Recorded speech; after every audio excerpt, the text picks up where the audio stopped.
La parole est à Madame Aude Luquet. Merci Monsieur le Président, mes chers collègues. Ma question s'adresse à Monsieur le ministre de la Ville et du Logement. Hier, le Président de la République était en déplacement en Essonne pour répondre aux doléances légitimes des élus et associations de banlieue qui expriment de fortes attentes vis-à-vis de l'État face à un sentiment partagé de relégation ou d'abandon. Depuis les années 80, la politique de la ville est pleinement ancrée dans les politiques publiques de l'État, des collectivités territoriales, des associations. 40 ans plus tard, force est de constater que la situation dans nos banlieues, dans nos quartiers, si elle ne s'est pas améliorée, c'est dans certains cas aggravée. Je suis convaincue que nous ne pouvons, au regard du temps passé, des investissements humains et financiers consentis, nous satisfaire de cette situation.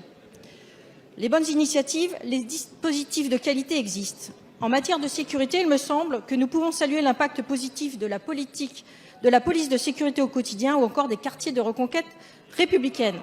Mais de nombreux territoires, à l'image de Melun, ville de ma circonscription, ne peuvent à ce jour bénéficier de ces dispositifs, alors même qu'au regard de leurs difficultés, ils en auraient grandement besoin. Parallèlement, le tissu associatif est un acteur majeur de la politique de la ville, un secteur développant des actions de grande qualité, innovantes, au plus près des réalités vécues. Ces associations telles que Évasion urbaine, Agir ensemble, Tous en stage, Les Déterminés ou encore la Sacoche pour l'emploi, pour ne citer qu'elles, peuvent et doivent être des locomotives pour nos quartiers. Elles mettent en exergue l'émergence d'un nouveau modèle au sein duquel le partenariat entre l'État, les associations, les entreprises privées et publiques permettent de décupler l'efficience des projets menés en sortant du tout subvention. Monsieur le ministre, comment faciliter la propagation de leurs actions au profit des quartiers prioritaires ne possédant pas à ce jour les ressources nécessaires? Comment développer sur l'ensemble de ces quartiers qui en ont besoin les bonnes pratiques en matière de sécurité, de formation, de citoyenneté ou encore d'insertion vers l'emploi pour que celles et ceux qui ne sont pas nés sous la même étoile puissent jouer avec les mêmes cartes? Je vous remercie. Merci, chers collègues. La parole est à Monsieur Julien Denormandie, ministre chargé de la Ville et du Logement.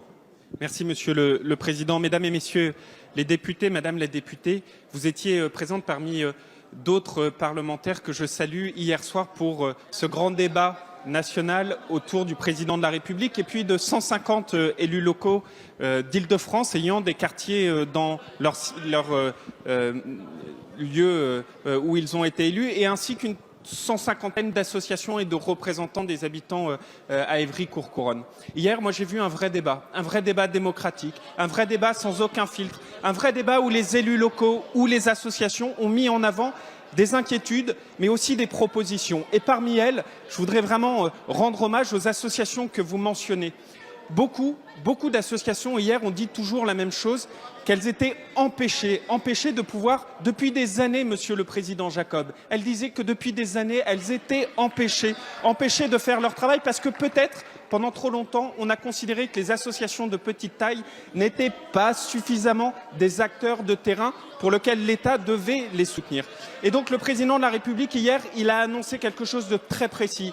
Il a annoncé un plan au profit de l'action des associations de petite taille. Aujourd'hui, quand vous êtes une association de petite taille, le gouvernement, les préfectures, parfois les collectivités locales, peut-être ne réalisent pas suffisamment que ce sont des bénévoles, des personnes qui donnent de leur temps et quand au même moment on leur donne rendez-vous un mercredi à 11 h du matin en plein centre de Paris, eh ben ça n'est pas possible.